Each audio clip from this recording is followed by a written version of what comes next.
The rain came down like broken glass, slashing sideways across the highway, blurring the world into streaks of gray and black. Daniel Mercer leaned forward in his seat, squinting through the storm, the wipers beating furiously but barely keeping up. He had driven rigs for 20 years, through snowstorms in Montana and tornadoes in Oklahoma. But something about this night pressed against his chest like a weight he couldn't shake. The diesel engine growled steady beneath him, a sound that usually kept him grounded. But tonight, it seemed muffled, swallowed by the darkness pressing on all sides. The highway stretched ahead like an endless vein, empty, slick, alive with reflections. And still, no other cars. No headlights, no taillights, nothing. His logbook said he'd been driving 14 hours straight. Fatigue tugged at him, but it wasn't just exhaustion gnawing his nerves. It was the silence. Even the CB, usually a comfort on lonely stretches, sat hissing with static. And then it came. "You shouldn't be out here tonight, driver." The words slithered out of the speaker, warped with static, but clear. Daniel's hand froze on the wheel. He hadn't keyed the mic. He hadn't heard anyone else all night. Slowly, he reached for the CB, his throat dry. "Breaker, you got a copy?" His voice cracked. Only static answered.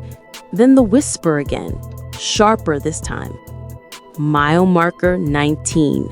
Don't stop." Daniel's gut tightened. His eyes darted to the side of the road, searching through the sheets of rain for the reflective green signs. They flew past like ghosts. 16, 17, 18, 19. And that was when he saw it. A woman stood on the shoulder, soaked, hair plastered to her pale face, wearing what looked like a torn hospital gown. Her arm hung limp at her side, but the other was raised, finger pointing straight at him. Daniel's chest slammed against the wheel as he stomped the brakes. The truck screamed, trail of fishtailing slightly on the slick pavement. His whole body rattled with the force of it until the truck shuddered to a halt a dozen yards past her.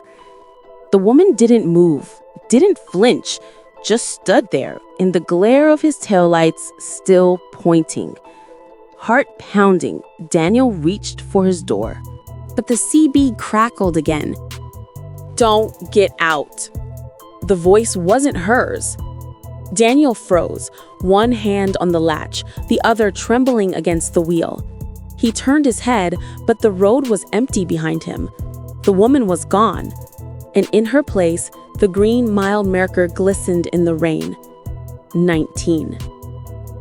Daniel pressed hard on the accelerator, desperate to put distance between himself and whatever the hell that was. The rig roared, tires slicing through puddles, trailer rattling like bones. He told himself it was fatigue, hallucination, his brain playing tricks after too many hours awake. But when he glanced in the mirror, he saw headlights. Relief washed through him. Another trucker. Company at last. Until he realized the headlights weren't white. They were deep red, burning through the storm like eyes.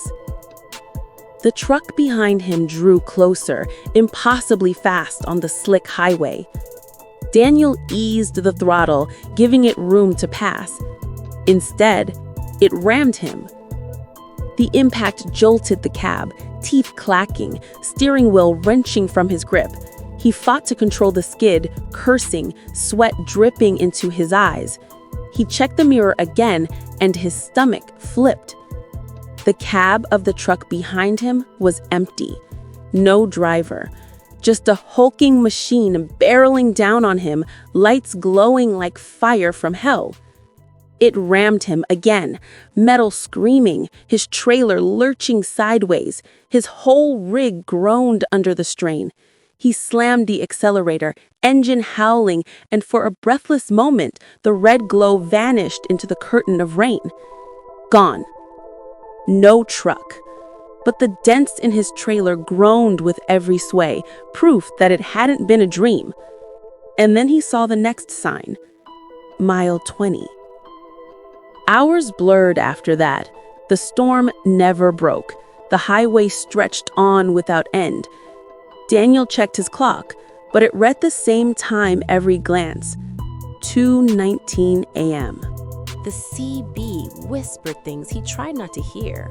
His name, a low laugh, sometimes a woman's voice begging him to stop, sometimes a man's voice ordering him not to, and always the signs. 21, 22. The further he drove, the heavier the air became. His chest ached with each breath. The smell of rot crept into the cab, thick and sour, as if something dead was riding with him. He checked the passenger seat more than once, certain he'd see someone sitting there. When his fuel gauge dipped low, panic clawed at him. He hadn't seen an exit in hours. No stations, no rest stops, just endless road. His knuckles ached from gripping the wheel. His eyelids sagged, but fear kept him awake. Finally, neon glowed faint through the mist. A gas station. Relief nearly broke him. He pulled in fast, brakes screeching, gravel spraying under the tires. The place looked abandoned. Sagging roof, half the bulbs dead, but the pump still glowed green. Daniel cut the engine and stepped out. The storm had stopped. Silence pressed in heavy, thicker than the rain had been. Gravel crunched under his boots as he moved to the pump. Then he saw the clerk inside, standing behind the glass. The man didn't move, didn't blink, just stared. Daniel swallowed hard and walked toward the door. He pulled it open. The bell above the frame didn't ring. The air inside smelled of dust and mildew. "You open?" Daniel asked, voice shaky. The clerk's lips curled into something that wasn't a smile. His eyes gleamed faint red in the dim light. "You shouldn't be here," he said flatly. "You died on this road 10 years ago." Daniel's blood ran cold. "What the hell are you talking about?" The man leaned forward. His skin looked stretched, too thin, as if it might tear. His voice dropped to a whisper.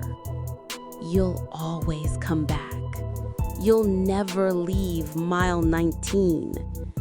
Daniel stumbled back, heart slamming, and bolted for the door.